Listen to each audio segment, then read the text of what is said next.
Rumah pertama yang Allah bangunkan, Allah perintahkan malaikat bangunkan satu tempat untuk pusat ibadah, kiblatnya, yaitu Ka'bah. Jadi bukan manusia yang bangun, dibangunkan untuk jadi sentral ibadah. Adam turun, Ka'bah sudah ada. Ya. Jadi Ka'bah sudah ada, antum belum ada tuh. Sentralnya sudah ada.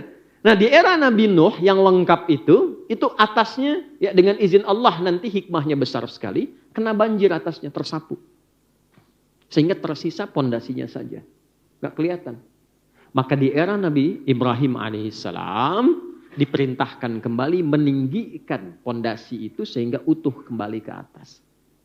Maka Nabi Ibrahim kemudian datang, ketika hendak meletakkan batu pertama, dipijakkan kakinya, pijakan kaki pertama untuk membangun sesuatu yang besar disebut makom namanya. Nah, saat mulai memijakan kaki, anaknya yang belum balik namanya Ismail alaihissalam, di sisi yang lain sebelah kanannya itu saking merasakan cinta dan sayang pada ayahnya, pengen bantu bapaknya. Jadi begitu Nabi Ibrahim mulai ingin meninggikan, anaknya bawa batu di sisi yang lain. Disusun-susun bahasa kita, Pak boleh bantu ya. Disusun-susun jadi satu bagian, bagian itulah yang kita kenal sekarang dengan nama Hijr Ismail. Sisi yang lainnya. Nah, singkatnya ketika keduanya sudah selesai meninggikan itu, maka berdoalah keduanya di samping Ka'bah. Dengan 3 permintaan diabadikan di Quran surah kedua Al-Baqarah ayat 127 permintaan pertama, 128 permintaan kedua, 129 permintaan ketiga. Dan 3-tiganya dijawab oleh Allah Subhanahu wa ta'ala. Ini pesan kepada kita, kalau doa yang dilakukan pasca amal soleh, itu potensi dijawabnya 2 kali lipat lebih cepat dibandingkan dengan berdoa tanpa amal soleh. Jadi kalau sudah beramal, doa. Habis sholat, doa. Habis baca Al-Quran, doa. Jangan cuma sekedar dengan shadakallah, alhamdulillah, nggak apa-apa. Tapi sayang, hilang peluang, doa. Ya. Karena malaikat tuh masih mengikuti. Orang yang beramal soleh, malaikat tuh ada tugas-tugas untuk mendampingi. Dan kalau dia berdoa, diaminkan. Kayak sekarang, ini kan amal soleh. Hadisnya sahih di Ibnu Majah. Dari Abu Darda radhiyallahu ta'ala anhu. Man salaka tariqan yaltamisu fihi ilma sahhalallahu lahu tariqan ilal jannah. Wa innal malaikata la tadau ajnihataha ridan li talibil ilmi wa inna talibal ilmi yastaghfiru lahu man fis samawati wa man fil ardi hatta al hitan allati fil bihar.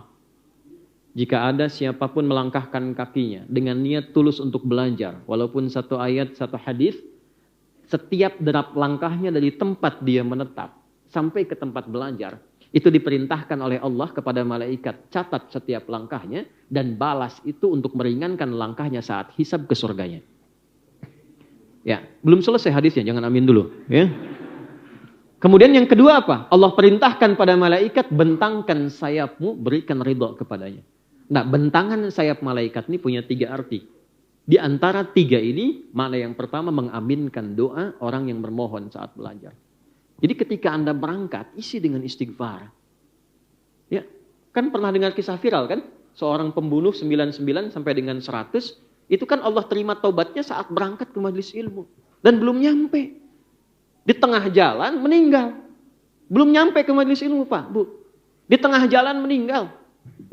Itu nanti yang menginspirasi ke depannya, ya, kisah ini yang diteruskan nanti ke era Nabi dengan turunnya Quran surah keempat An-Nisa di ayat yang ke-100 itu. Paling kiri sebelah bawah di mushaf tuh. Wa may yuhajir fi sabilillah yajid fil ardi muragaman katsira wa sa'ah. Wa may yakhruj min baitihi muhajiran ila Allah wa rasulih thumma yudrikul maut faqad waqa'a ajruhu 'ala Allah. Siapa yang ingin merubah hidupnya jadi lebih baik, lantas dia ingin mendekati Allah dan Rasulnya, datang ke majelis ilmu. Kalau dia datang dan masih hidup betul-betul niatnya merubah, Allah akan limpahkan ketenangan dalam hidupnya. Jadi ibu kalau mau ngaji ke sini, yang Allah berikan bukan kupon dulu, Bu. Panitia kalau kupon tuh. Ya. Yang Allah kasih ketenangan, tenang dulu. Jadi abis ngaji itu kita tenang. Karena tahu siapa kita, tahu tentang hidup kita, tahu persiapan pulang, tenang. Nah, dengan ketenangan itu dibimbing oleh Allah sesuai profesinya untuk sukses, baru dilimpahkan dunia.